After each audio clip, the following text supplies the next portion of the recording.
सिंधुदुर्ग जिल्हा परिषदेवर भाजपची एकाहाती सत्ता, राणे ब्रँडची जादू कायम.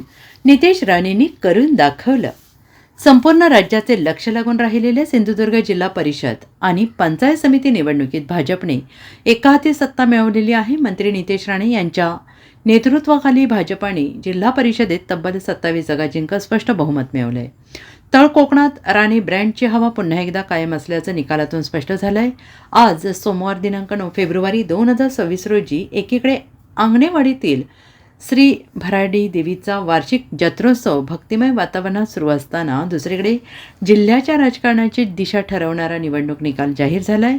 या दुर्मिळ योगायोगामुळे राणेंना भराडी देवी पावली अशी भावना कार्यकर्त्यांच्यात व्यक्त होते. 50 सदस्यांच्या सिंधुदुर्ग जिल्हा परिषदेत भाजपने 27 जागा जिंकत स्पष्ट बहुमताचा टप्पा ओलांडला आहे. शिंदे गटाच्या शिवसेनेला 14 जागांवर समाधान मानावं लागलं आहे. उद्धव ठाकरे गटाची शिवसेना केवळ 3 जागांवर अडकली. 6 अपक्ष उमेदवारांनी विजय मिळवला आहे.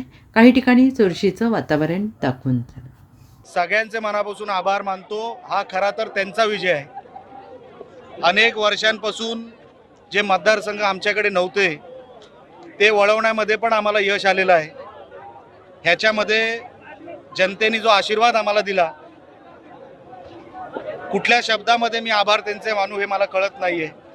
पण तरी देखील कुडाळ मालवणसाठी विकासात्मक ज्या गोष्टी करणं भाग आहे तेवढं मी 100% करणार. या निमित्ताने मी आपल्याला शब्द देतो. विकासाच्या मार्गावर घेऊन गेले. राज्यात नाही, देशात नाही, जगाच्या पाठीवर सिंधुदुर्ग जिल्ह्याची एक वेगळी ओळख आमच्या सन्मान्य राणे साहेबांनी या जिल्ह्याला मिळवून दिली. आज त्यांच्याच विचारांवर चालणारे आमच्यासारखे असंख्य कार्यकर्ते आहेत. आणि म्हणून राणे ब्रँड म्हणजे सिंधुदुर्गाचा विकास, राणे ब्रँड म्हणजे सिंधुदुर्गाचं दरड उत्पन्न वाढवणं, राणे ब्रँड म्हणजे सिंधुदुर्गाच्या तरुण तरुणीला 2 हाताला काम देऊन परत एकदा त्यांना स्वघरी आणणं, ह्याला राणे ब्रँड म्हणतात. Bureau report, SPN Marathi, Sindhudurg.